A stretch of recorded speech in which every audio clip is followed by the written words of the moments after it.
ये बात सच है कि हम लोग एक अच्छे दौर से नहीं गुजर रहे हैं। कोरोना वायरस से हमारा देश ही नहीं पूरी दुनिया प्रभावित है और सबसे ज्यादा प्रभावित है हमारे डेली वेज वर्कर्स, जो देश के अलग अलग कोने से आते हैं रोजगार के लिए, ताकि वो अपना और अपने परिवार का पेट पाल सके। गिव इंडिया, एक्शन एड और हेलो लाया है मैं भी कोविड वॉरियर, एक इनिशिएटिव जिसमें हम सब साथ आए और कोविड-19 से लड़े। So join the cause and support our daily wage workers. जय हिंद।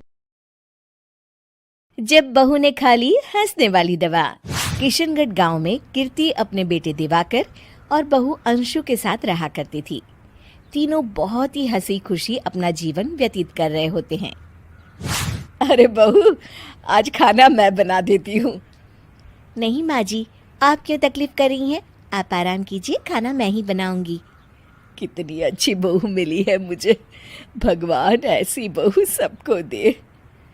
सब कुछ ठीक चल रहा होता है कि एक दिन गलती से अंशु हंसने वाली दवा खा लेती है। बस उस दिन से सब कुछ बदल जाता है।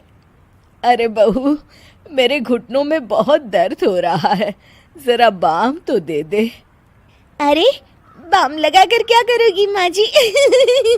मैं पाँव दबा देती हूँ।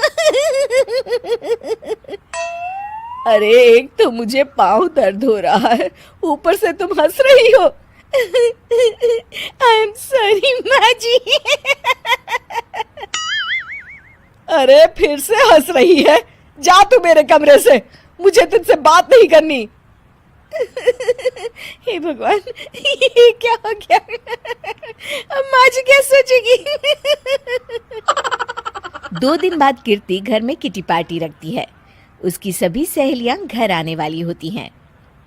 अरे बहू, मेरी कुछ सहेलियां आज दोपहर को घर आने वाली है, आज कुछ खाने में अच्छा सा बनाना। सहेलियां?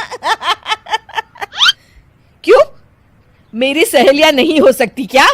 तुम फिर से हंस रही हो। नहीं माँ जी, मैं हंस नहीं रही हूँ। अरे फिर से हंस रही हो और बोल रही हो कि हंस नहीं रही। नहीं माँ जी, मैं तो वो। तुम जाओ मेरे सामने से और किचन का काम कर लो, जाओ। दोपहर को कीर्ति की सभी दोस्त खाने पर आ जाती हैं। अरे वाह, घर तो बहुत सुंदर सजाया है कीर्ति। अरे मैंने कहा, ये सब तो मेरी बहू का कमाल है।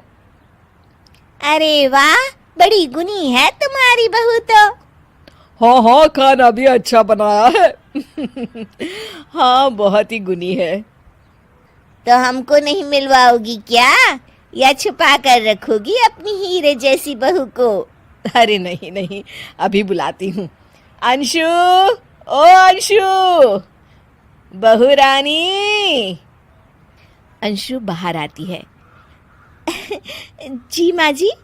बहू, ये सब मेरी सहेलियां हैं, मिलो सबसे। नमस्ते आंटी। नमस्ते बेटा, बहू तो बहुत अच्छी मिली है तुमको, किस्मत वाली हो तुम। किस्मत वाली? अरे क्या हुआ? हंस क्यों रही हो? नहीं नहीं, मैं हंस नहीं रही हूँ। तभी अचानक सांची के हाथ से चम्मच छूट जाता है और उसका कुर्ता गंदा हो जाता है। अंशु फिर से हंसने लगती है।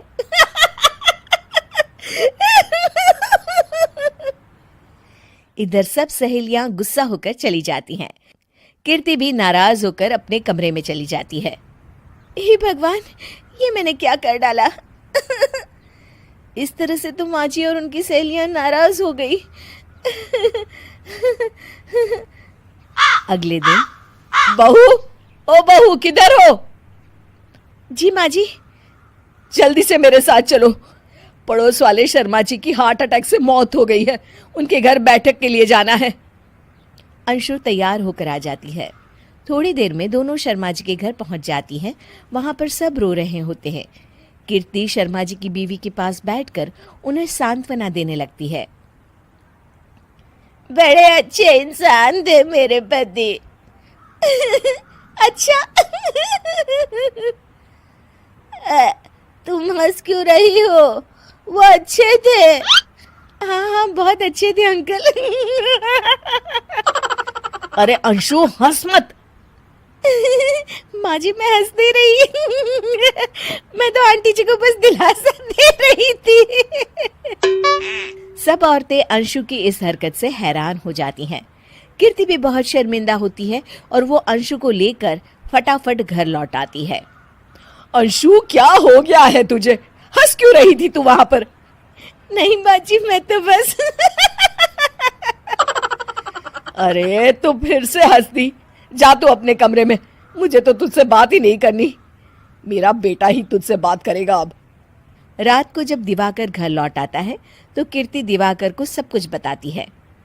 ठीक है माँ, अब फिक्र मत करो, मैं अंशु से बात करता हूँ। दिवाकर अपने कमरे में जाता है। जी आ गए आप? कैसे हैं? मैं तो ठीक हूँ, बस सर में हल्का दर्द है। सर में दर्द?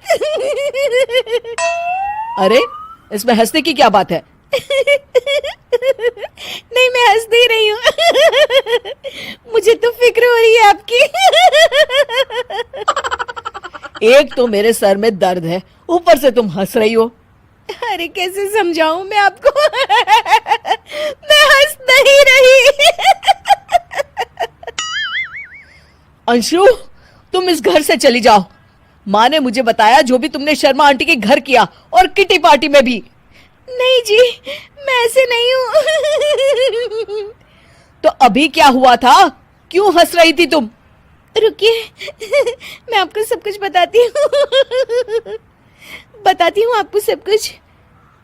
अंशु डायरी में लिखकर दिवाकर को पढ़ने देती है। कुछ दिनों पहले मैंने गलती से हंसने वाली दवा पी ली थी, जिसकी वजह से ये सब हो रहा है। इसका असर कुछ दिन और रहेगा। अरे तो तुमने ये सब पहले क्यों नहीं बताया अंशु? वो मैंने माँ जी को बताने की बहुत कोशिश की मगर उन्होंने सुना ही नहीं। अरे ठीक है, मगर वादा करो जब तक दवाई का असर ठीक नहीं हो जाता तुम घर से बाहर नहीं जाओगी। नहीं जाऊंगी और हंसूंगी तो बिल्कुल नहीं। लो तुम तो फिर से हंस दी।